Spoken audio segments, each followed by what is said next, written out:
नमस्कार, आप देख रहे हैं एमसीडी न्यूज़। इस समय की सबसे इम्पोर्टेंट खबर उत्तर प्रदेश की राजधानी लखनऊ से आ रही है। यूपी के मुख्यमंत्री योगी आदित्यनाथ के पिता आनंद सिंह बिष्ट का निधन हो गया है। वो 88 वर्ष के थे। दिल्ली के एम्स में उनका इलाज चल रहा था। कल शाम ही उनकी हालत बिगड़ गई थी, उन्हें वेंटिलेटर पर रखा गया था। और इस दौरान गृह मंत्री अमित शाह और भाजपा के अध्यक्ष जेपी नड्डा कल रात ही उनका हालचाल पूछने पहुंचे थे। इस दौरान योगी आदित्यनाथ को इस बात की खबर दे दी गई थी कि आपके पिता की हालत बहुत गंभीर है। आज सुबह जब उनका निधन हुआ, उस समय योगी जी लखनऊ में एक बैठक कर रहे थे और इस बैठक के दौरान ही सीएम को ये खबर दी गई कि आपके पिता का निधन हो गया है। जाहिर सी बात है, ये बहुत उनके लिए झटका था, लेकिन वो इस बैठक में बिल्कुल विचलित नहीं हुए। हालांकि अधिकारियों ने उनसे कहा था कि कुछ समय के लिए हम ब्रेक ले सकते हैं मीटिंग से, लेकिन योगी आदित्यनाथ ने कहा कि नहीं, ये बहुत इंपॉर्टेंट समय है, अहम मुद्दे पर चर्चा हो रही है। वो बिल्कुल बिना विचलित हुए उन्होंने जो भी अहम बैठक में अहम मुद्दों पर चर्चा हो रही थी उन्होंने बातचीत की और उसके बाद उन्होंने अपने परिवार के लोगों से संपर्क किया। और सबसे जो इम्पोर्टेंट जो पहलू निकल कर आया, वो योगी आदित्यनाथ ने फैसला किया कि वो अपने पिता के अंतिम संस्कार में नहीं जाएंगे, क्योंकि पूरे देश में लॉकडाउन है, उत्तर प्रदेश में भी लॉकडाउन है। और ऐसे में जबकि यूपी की इतनी बड़ी जिम्मेदारी है, यूपी पूरे देश का सबसे बड़ा राज्य है, इतनी बड़ी आबादी की जिम्मेदारी उन पर है। चूंकि तमाम इलाके हॉटस्पॉट बन चुके हैं, दिन रात बैठकों का सिलसिला चलता रहता, बहुत सारे इंपॉर्टेंट काम करने होते हैं। ऐसे में सीएम योगी ने फैसला किया कि अगर मैं इस लॉकडाउन को तोड़कर मैं अगर उनके अपने पिता के अंतिम दर्शन के लिए जाता हूं, तो जो ये मेरा जो ये पिता के प्रति कर्तव्य है, मेरे राज्य की जनता के कर्तव्य में एक बहुत बड़ी बाधा होगा। और उन्होंने बहुत ही इस बारे में एक भावुक खत लिखा है और इस खत में उन्होंने कहा कि मेरी बहुत हार्दिक इच्छा थी कि मैं अपने पिता के अंतिम दर्शन कर पाता, लेकिन जो इस राज्य की जनता के प्रति मेरी जिम्मेदारी है, मैं उससे बंधा हूँ। कोरोना महामारी का संकट बहुत गहरा है और ऐसे में मेरे राज्य की जनता को मेरी ज़रूरत है और इस जिम्मेदारी को निभाने की वजह से मैं अपने पिता के अंतिम दर्शन में नहीं जा पा रहा हूं। लेकिन लॉकडाउन खुलने के बाद मैं ज़रूर उनसे मिलूंगा। और इसके साथ ही उन्होंने अपने परिवार के लोगों से, अपनी माँ से भी इस बात की अपील की कि लॉकडाउन चल रहा है, ऐसे में आप इस बात को सुनिश्चित करें कि बहुत कम से कम लोग उनके अंतिम संस्कार में आएँ और जो लोग भी आएँ वो पूरी तरीके से सोशल डिस्टेंसिंग का पालन किया जाए। ये योगी आदित्यनाथ ने बहुत एक आदर्श उदाहरण पेश किया है। उन्होंने इस खत में ये लिखा कि मैं लॉकडाउन खुलने के बाद अपने परिवार के लोगों से मिलने जाऊँगा, लेकिन अभी फ़िलहाल चूँकि लॉकडाउन जारी है और राज्य के प्रति मेरी एक जिम्मेदारी है, राजधर्म को निभाना है, इतनी सारी जिम्मेदारियां हैं।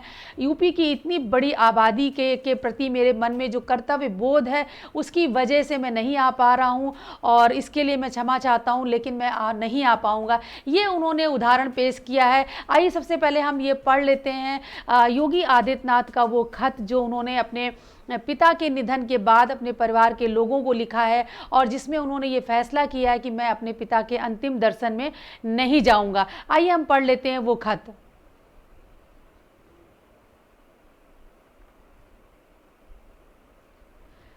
सीएम योगी ने इस खत में लिखा है, अपने पूज्य पिताजी के कैलाशवासी होने पर मुझे भारी दुख एवं शोक है। वो मेरे पूर्व आश्रम के जन्मदाता हैं। जीवन में ईमानदारी, कठोर परिश्रम और निस्वार्थ भाव से लोक मंगल के लिए समर्पित भाव के साथ कार्य करने का संस्कार बचपन में उन्होंने ही मुझे दिया था। अंतिम क्षणों में उनके दर्शन की हार्दिक इच्छा थी, परंतु वैश्विक महामारी कोरोना वायरस के खिलाफ देश की लड़ाई को उत्तर प्रदेश की 23 करोड़ की जनता के हित में आगे बढ़ाने का कर्तव्य बोध के कारण मैं न कर सका। कल 21 अप्रैल को अंतिम संस्कार के कार्यक्रम में लॉकडाउन की सफलता तथा महामारी कोरोना को परास्त करने की रणनीति के कारण भाग नहीं ले पा रहा हूँ।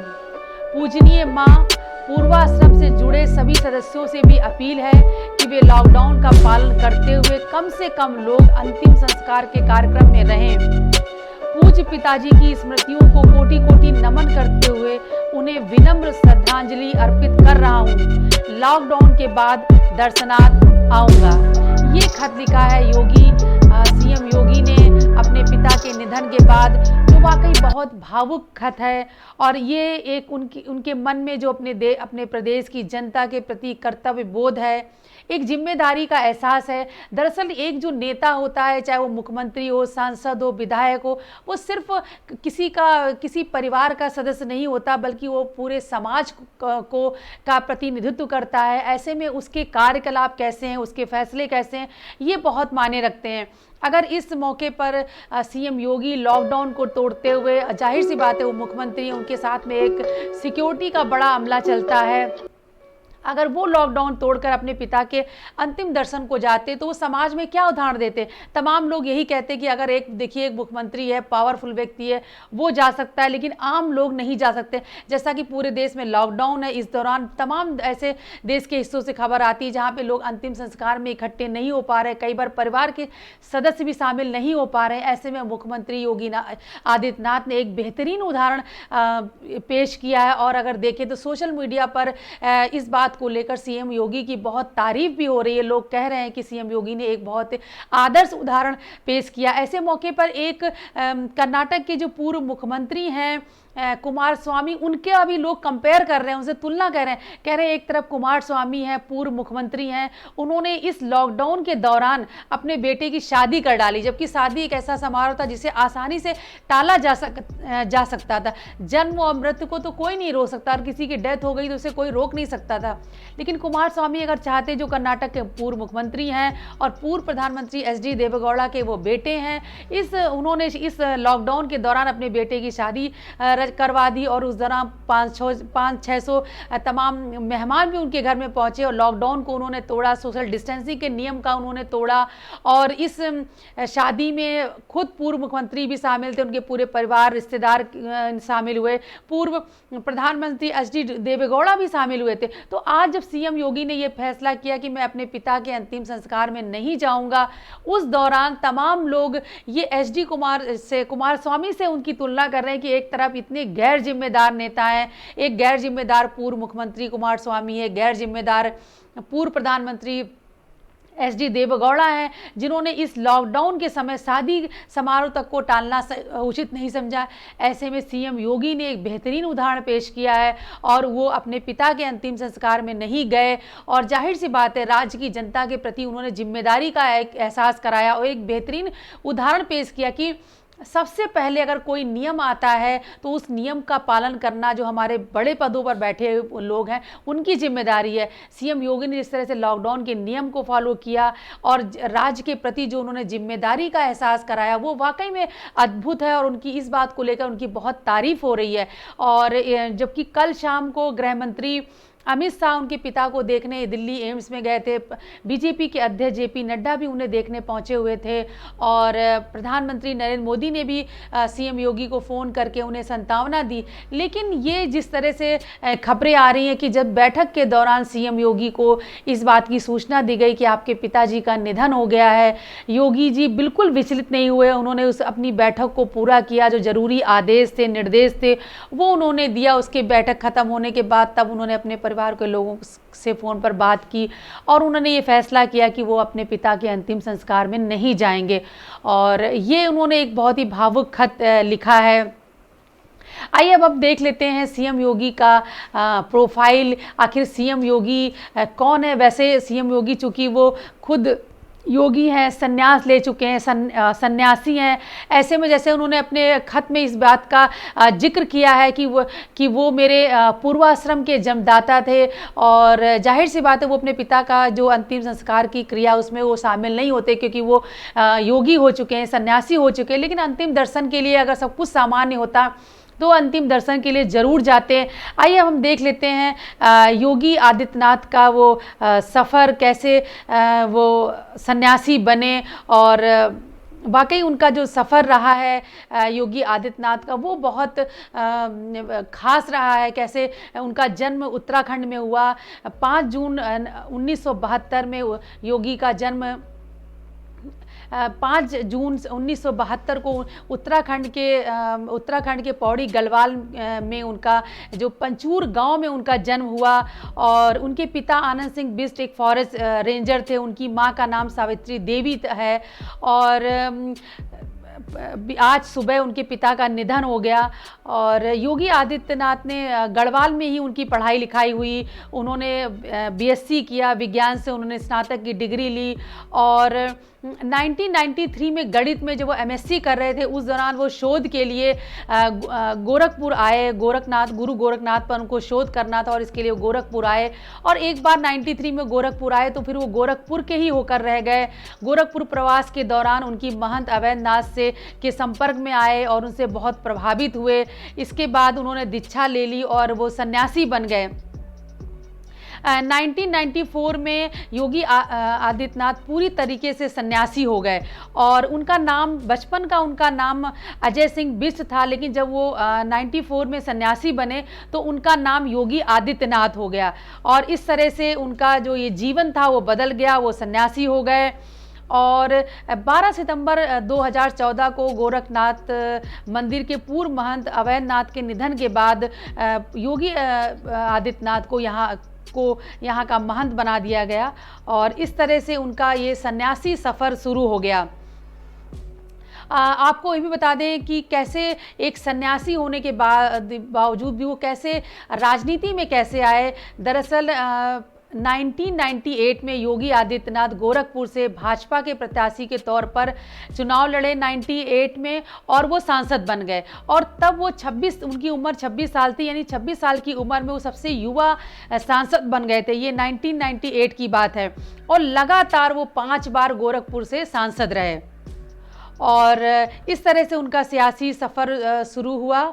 और फिर मार्च 2017 में वो उत्तर प्रदेश के मुख्यमंत्री बने। उत्तर प्रदेश जो देश का सबसे बड़ा राज्य है, उसके वो मुख्यमंत्री बने। और अगर देखें तो हमने योगी आदित्यनाथ के कई पहलू देखे हैं। एक वो भी समय था जब ये 2006 में गोरखपुर में उनके ऊपर हमला हुआ था और वो पुलिस की बर्बरता का जिक्र करते हुए वो लोकसभा में रो पड़े थे। तब पूरे देश ने उनका एक सन्यासी का बहुत ही भावुक पहलू देखा था उनके जीवन का। जब वो बहुत भावुक हो गए थे, रोने लगे थे, उन्होंने कहा था कि सपा सरकार मेरे खिलाफ साजिश कर रही है, मुझे मारने की साजिश हो रही है। और अभी हाल में हमने देखा कि जब वो यूपी के सीएम बने और जब एनआरसी के मुद्दे पर यूपी के कई इलाकों में जब दंगे फैले, तब उन्होंने एक कड़क प्रशासक होने का परिचय दिया कि जब इस एनआरसी के जो हिंसक प्रदर्शन के दौरान तमाम जगह हिंसा हुई और तोड़फोड़ हुई, सरकारी संपत्तियों को नुकसान पहुंचाया गया, तो एक कुशल प्रशासक होने के नाते, एक बहुत ही अनुशासित नेता होने के नाते उन्होंने ऐलान किया कि जिन लोगों ने हिंसक प्रदर्शन किए हैं, ये सरकारी संपत्ति को नुकसान पहुंचाया, उनके साथ कड़ाई से डील किया जाएगा और उनकी संपत्ति बेचकर वो सरकारी नुकसान की भरपाई की जाएगी। ये फैसला सीएम योगी ने किया था। इसकी पूरे देश में चर्चा हुई थी। और अभी कोरोना महामारी के दौरान जब तमाम इलाकों में डॉक्टर्स की टीम पर, पुलिस पार्टी पर, हेल्थ वर्कर्स की टीम पर हमले किए गए, पत्थर फेंके गए, तब भी उन्होंने बहुत ही कड़ा फैसला किया। उन्होंने कहा जो लोग पत्थर फेंक रहे हैं उनको एनएसए के तहत उनके खिलाफ कार्रवाई होगी। तो एक जब से 2017 से योगी सीएम उत्तर प्रदेश के मुख्यमंत्री बने हैं, तो उनकी एक इमेज ऐसी बनी है कि वो बहुत कुशल शासक हैं और कड़ाई से नियमों का पालन करवाना जानते हैं। और अभी कोरोना महामारी के दौरान पूरे देश ने देखा किस तरह वो दिन रात मेहनत कर रहे हैं क्योंकि यूपी को संभालना, 23 करोड़ आबादी वाले इस राज्य को संभालना कोई छोटी बात नहीं है। और जब इस बीच आज सुबह उनके पिता के निधन की खबर दी गई, उस समय योगी सीएम बैठक कर रहे थे और उन्होंने फैसला किया कि वो अपने पिता के अंतिम दर्शन में नहीं जाएंगे, क्योंकि ऐसा करने से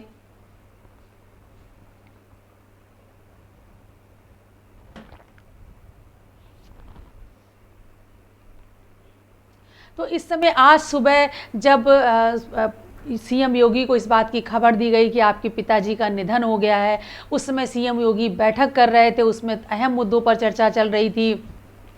अधिकारियों ने सलाह भी दी कि हम कुछ समय के लिए बैठक को खत्म कर देते हैं, लेकिन सीएम योगी ने कहा कि नहीं, ये बहुत गंभीर समय है, हम अहम मुद्दों पर चर्चा कर रहे हैं, बहुत सारे काम करने इसमें वो बहुत व्यस्त हैं और वो बैठक नहीं छोड़ सकते। और उन्होंने जो अहम मुद्दे थे उस पर वो चर्चा करते रहे और उन्होंने फैसला किया कि वो अभी अपने पिता के अंतिम संस्कार में नहीं जाएंगे।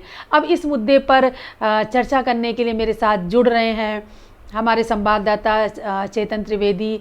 चेतन जी, ये सीएम योगी ने एक बहुत बेहतरीन उदाहरण पेश किया है, एक जिम्मेदार नेता, एक कुशल शासक, और ये ऐसे मौके होते हैं जब आपको समाज के सामने एक उदाहरण पेश करना होता है। जी बिल्कुल, इस दौर में पूरा जो प्रदेश है वो एक नज़ीर बन गए हैं, पूरे नज़ीर क्या प्रदेश के लिए, पूरे देश के लिए नज़ीर बन गए योगी आदित्यनाथ, जिन्होंने अपने पिता के अंतिम संस्कार को भी छोड़ दिया और उस राजधर्म को निभाना अपना इम्पोर्टेंट समझा। देखिए आपको याद होगा कि शायद एक बार अटल बिहारी वाजपेयी ने भी ऐसी बात जिक्र करा था कि राजधर्म निभाना बहुत ज़रूरी है। आज उसी राजधर्म को निभाते हुए एक बार फिर साबित कर दिया योगी आदित्यनाथ ने कि वो अपने कर्म क्षेत्र में, जिस क्षेत्र में वो लगे हुए हैं, वो उनके लिए जो धर्म है वो सर्वोपरि धर्म है। देखिए ये बहुत कम ऐसा होता है कि कोई पुत्र अपने पिता की अंत्येष्टि, अंतिम दर्शन करने भी ना पहुंच पाए। ये तो बहुत विरले ऐसे लोग होते हैं, बहुत कम लोग ऐसे होते हैं जो इस तरह के भावुक क्षणों में अपने घर ना जाना चाहते हों। ये लेकिन योगी आदित्यनाथ को जब बताया गया आज कि वो मीटिंग उस समय ले रहे थे, कोरोना चूंकि बहुत तेज़ी से यूपी के अंदर फैल रहा है, तमाम सारी जगहों पर हॉटस्पॉट बनाया गया है, और ये पहली बार देखा है कि यूपी पे कोई सीएम, कोई मुख्यमंत्री ज़मीन में रह करके ज़मीनी ग्राउंड रियलिटीज़ को वाकिफ होकर के जो काम कर रहा है, रणनीति बना रहा है, लगातार अफसरों से टच कर रहा है, लगातार मीटिंग्स कर रहा है। ये ऐसा पहली बार कुशल नेतृत्व उत्तर प्रदेश को मिला है। और आज इसका परिचय उस समय जिस समय मीटिंग चल रही थी, जब लोगों ने बताया योगी जी को कि आपकी पिताजी का देहांत हो गया है, स्वर्गवास हो गया है, तो वो कतई विचलित नहीं हुए। वो जो मीटिंग में अफसर बैठे हुए हैं वो उन लोगों को पता भी नहीं चल पाया। मैं कई सारे लोगों से जब बाहर निकले तो बातचीत हुई, उनमें उन्होंने साफ कहा कि किसी को भी उन्होंने भनक तक नहीं लगने दी कि उनके पिता का देहांत हो चुका है। वो मीटिंग में उसी तरीके से चर्चा करते रहे जैसे वो पहले कर रहे थे। जब मीटिंग खत्म हो गई तब अधिकारियों ने ही और दूसरे अपने साथियों को बताया कि आज ये बहुत दुख का वक्त है और योगी जी के पिताजी का कुछ समय पहले देहांत हो चुका है। और इसके बावजूद योगी जी ने अपनी माँ को एक खत लिखा जो बहुत ही भावुक पत्र है, जिसको पढ़ने के बाद कोई भी शायद ऐसा शख्स ना हो जिसकी आंखों में आंसू ना निकल आए। उन्होंने अपनी माँ से अपनी असमर्थता जताई। उन्होंने बताया कि इस समय जो हमारे देश की जनता, जो हमारे प्रदेश की जनता है वो इस समय महामारी से जूझ रही है, और इस समय मेरा जो कर्तव्य है वो मेरे बहुत सारे मेरे जनता के प्रति है। मैं पहले उस धर्म को निभा लूं, फिर मैं मिलने आपसे अवश्य आऊँगा। इतना ही नहीं, देखिए जो एक सीएम रहते हुए लॉकडाउन का कितना उन्होंने पालन करा कि उन्होंने जो पत्र लिखा उसमें भी इस बात का आग्रह करा लोगों से कि अंतिम दर्शन में, अंतिम क्रिया में आप जाएं तो आप कम से कम लोगों को लेके जाएं, और जैसे ही लॉकडाउन खत्म होगा मैं जरूर मिलने आऊँगा। देखिए ये इस तरह का भावुक पत्र एक बहुत बड़ा जो जिसका दिल होगा वो ही इस तरह का भावुक पत्र लिख सकता है। और देश के हालातों को जानते हुए, मुख्यमंत्री रहते हुए कोई भी और अन्य व्यक्ति होता तो वो लाओ लश्कर के साथ पहुंच सकता था, रात में पहुंचता, कुछ क्षण रहता वहां पर, कुछ दिन बाद लौट आता। लेकिन उन्होंने उन क्षणों को छोड़ करके देश की, जो प्रदेश की जनता है उसके प्रति अपना कर्तव्य जो समझा, ये बहुत महत्वपूर्ण है इस समय पर। मैं बता दूं, उनके पिताजी को किडनी और लीवर की समस्या काफ़ी समय से आ रही थी। उनका इलाज उत्तराखंड में चल रहा था, लेकिन जब हालात बिगड़े तो उनको एम्स में लेकर के आया गया और यहाँ पर उनका लंबे समय से इलाज चल रहा था। लेकिन जैसे ही कल शाम को पता चला कि उनके पिताजी की हालत गंभीर हो रही है, तो केंद्रीय गृह मंत्री और जो बीजेपी के अध्यक्ष हैं जेपी नड्डा, वो दोनों लोग कल वहाँ पर गए, एम्स दिल्ली में आए और वहाँ पर उन्होंने मुलाकात करी और हालचाल जाना, और हालचाल जान करके योगी जी को फ़ोन भी करा, योगी आदित्यनाथ को, और बताया कि आपके पिताजी की स्थिति अभी थोड़ा चिंताजनक है। लेकिन जब उनको देहांत की खबर ये उसके पहले जब जिस समय ख़राब चल रही थी तबीयत, तो डॉक्टर्स ने कह दिया था कि शायद अब तबीयत ठीक नहीं है बहुत ज़्यादा, तो आप घर ले जाना चाहें तो ले जाएं।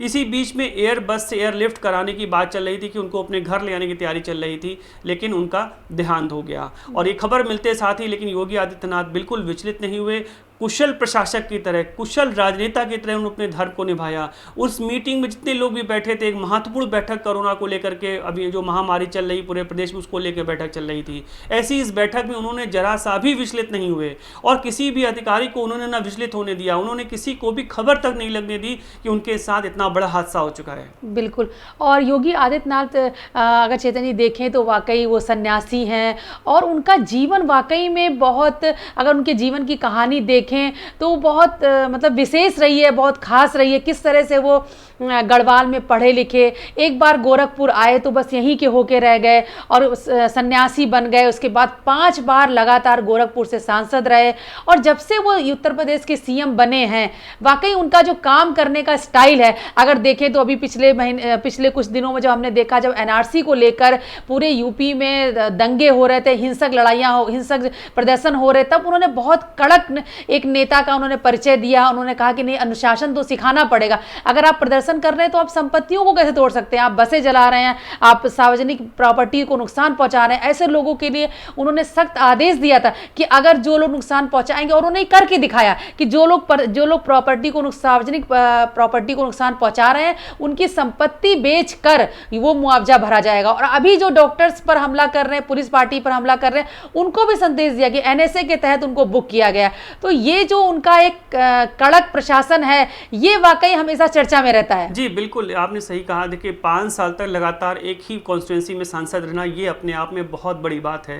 वो गोरखपुर की गली गली के नेता हैं। जन सामान्य जो भी किसी को परेशानी होती है, वो गोरखनाथ के मंदिर में जाकर के महंत जो हैं, वहाँ के पीठाधीश्वर हैं योगी आदित्यनाथ, उनसे जाके मिलते हैं, लोग समस्याएं बताते हैं। और ये उनकी पहले से ही उनकी प्रणाली रही है कि उनको जो भी समस्या लेकर के उनके पास आता है शख्स, उनकी तुरंत वो वेदना सुनते हैं। अगर जिससे जो संभव यथासंभव जो भी मदद हो सकती है, वो तुरंत मदद करते हैं। यही वजह है कि लगातार 5 साल तक सांसद रहे। वो कुशल प्रशासक भी इसी तरह, वो जानते हैं क्या क्या समस्याएं, जन समस्याएं हो सकती हैं लोगों को। यही देखने में एक बार फिर मिला जब सीसीए के विरोध में, एनआरसी के विरोध में पूरे प्रदेश में जगह जगह पर अराजक तत्वों ने बवाल करा। उसके बावजूद उन्होंने सख्त निर्देश दिया अधिकारियों को कि इनकी जो प्रॉपर्टीज है उसको अटैच कर लिया जाए। और ये योगी का जो मॉडल था, ये पूरे देश में चर्चा का विषय बन गया। आज पूरा देश, दिल्ली में भी तमाम यही अख्तियार करा गया। जिन लोगों ने दिल्ली में कई जगह पर इस तरह के तोड़फोड़ करी, जो गवर्नमेंट की प्रॉपर्टी थी उसको नुकसान पहुंचाया,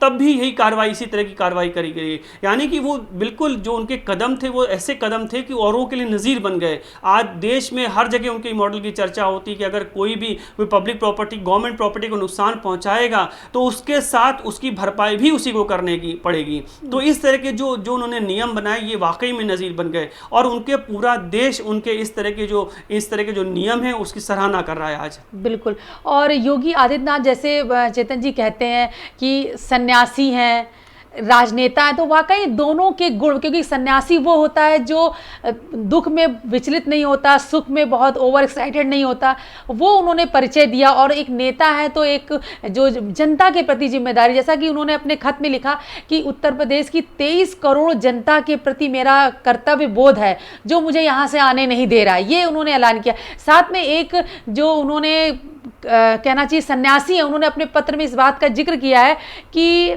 वो मेरे पूर्व आश्रम के जमदाता है। मतलब उन्होंने, चूंकि वो अपना परिवार छोड़ चुके हैं, तो वो उसे वो पूर्व आश्रम कह रहे हैं कि उसके जमदाता। लेकिन मेरी बहुत हार्दिक इच्छा थी कि मैं उनके अंतिम दर्शन कर पाता। और उन्होंने जिस तरह से उन्होंने बताया कि मेरे पिता ने जीवन में ईमानदारी, कठोर परिश्रम और निस्वार्थ भाव से लोगों की सेवा करना सिखाया, वो जो बोध है वो मेरे पिता ने मुझे दिया। ये बात वो अपने पत्र में कह रहे हैं। देखिए, एक बात और भी यहाँ समझने की है कि जब वो मुख्यमंत्री योगी आदित्यनाथ के अंदर और भी एक उनका दिल में एक जगह है लोगों के प्रति। जब तमाम सारे बच्चों ने, तकरीबन 10,000 के आसपास बच्चे कोटा में फंसे हुए थे, उन्होंने गुहार लगाई योगी आदित्यनाथ से बचाने के लिए कि मुझे अपने घर जाना चाहते हैं हम लोग। तमाम अभिभावक जो उनके उत्तर प्रदेश के अलग अलग राज्यों में रहते हैं, तमाम विरोधों के बावजूद नीतीश सरकार, बिहारी नीतीश सरकार इस बात को राजी नहीं थी कि बच्चों को वहाँ से बुलाया जाए।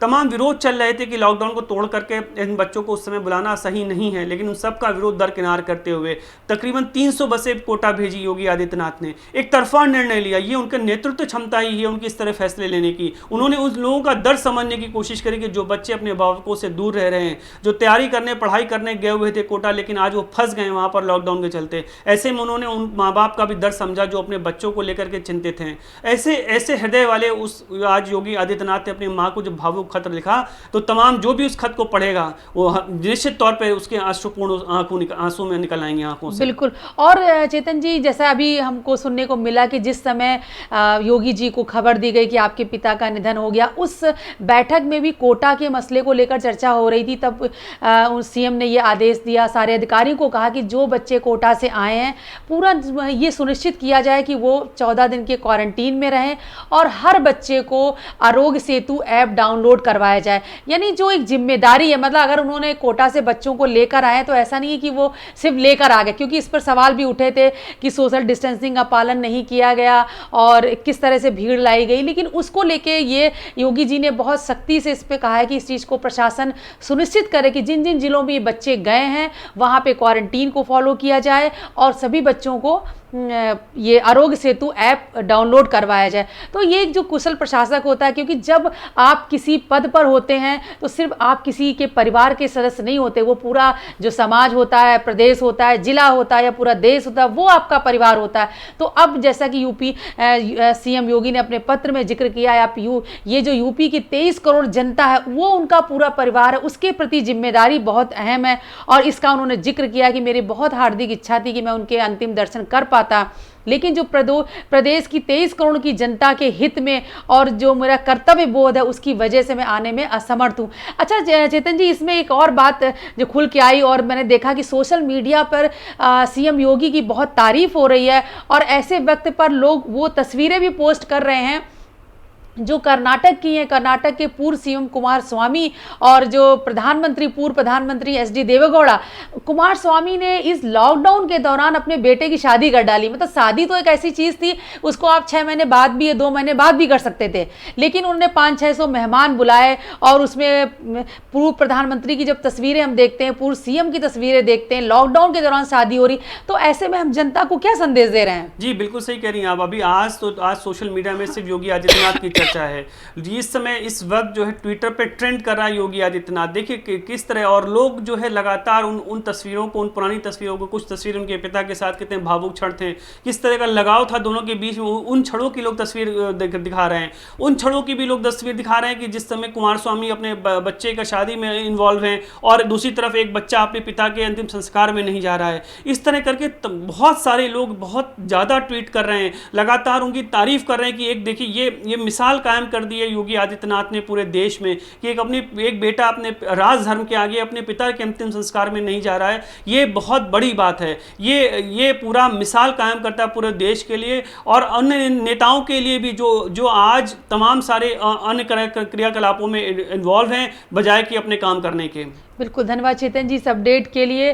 तो एक हम उम्मीद करते हैं कि जो सीएम योगी ने एक उदाहरण पेश किया है, हम बाकी नेता, बाकी और आम जनता के लोग भी इससे सबक लेंगे कि जैसे सीएम योगी ने फैसला किया कि वो अंतिम संस्कार में नहीं जाएंगे, लॉकडाउन को सख्ती से फॉलो करना है। ये बहुत बड़ी महामारी है, इसमें हमें सोशल डिस्टेंसिंग का पालन करना है और एक समाज के सामने उदाहरण उन्होंने पेश किया है। मुझे उम्मीद है कि ये जो सीएम योगी का कदम है तमाम लोगों को प्रेरणा देगा और ये एहसास कराएगा कि जब हमें किस तरह समाज के प्रति हमारी क्या जिम्मेदारी है। खासतौर पे जो लोग समाज का प्रतिनिधित्व करते हैं, जो आप किसी ज़िले के नेता हैं, शहर के नेता हैं, प्रदेश के नेता हैं या देश के नेता, बहुत बड़ी जिम्मेदारी होती है आप ऐसे उदाहरण जनता के सामने पेश करें ताकि एक सबक लोगों को मिले कि नहीं, हमें इस संकट के दौर में हमें किस तरह से अलर्ट रहना है, सामाजिक जिम्मेदारी को किस तरह से निभाना है। आइए हम एक बार फिर देख लेते हैं सीएम योगी का वो खत जो उन्होंने अपने पिता के निधन के बाद लिखा है और जिसमें उन्होंने इस बात का दुख व्यक्त करते हुए कहा है कि नहीं,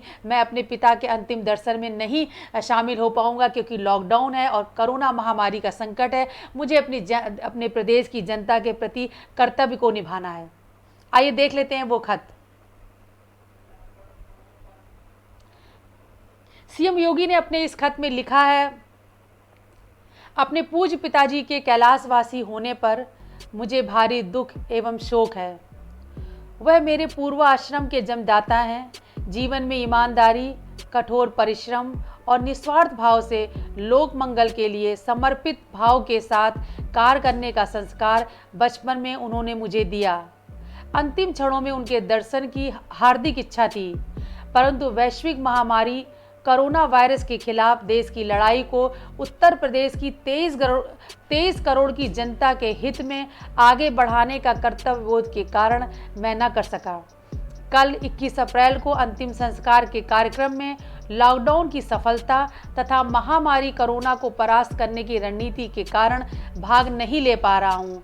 पूजनीय माँ, पूर्वाश्रम से जुड़े सभी सदस्यों से भी अपील है कि वे लॉकडाउन का पालन करते हुए कम से कम लोग अंतिम संस्कार के कार्यक्रम में रहें। पूज्य पिताजी की स्मृतियों को कोटि कोटि नमन करते हुए उन्हें विनम्र श्रद्धांजलि अर्पित कर रहा हूँ। लॉकडाउन के बाद दर्शनार्थ आऊँगा।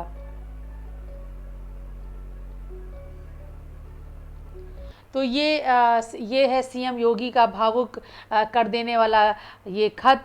हम उम्मीद करते हैं कि इस सीएम योगी के इस कदम से देश के लोगों को, प्रदेश की जनता को एक सबक मिलेगा, प्रेरणा मिलेगी। आप सब लॉकडाउन को फॉलो कीजिए। महामारी के संकट से बचना है तो हमें ये जो लक्ष्मण रेखा है हमें पालन करना है और सभी नियम जो सरकार द्वारा बताए गए उनको पालन करना है। आप देखते रहिए MCD न्यूज़। अगले अपडेट के साथ हम फिर हाजिर होंगे।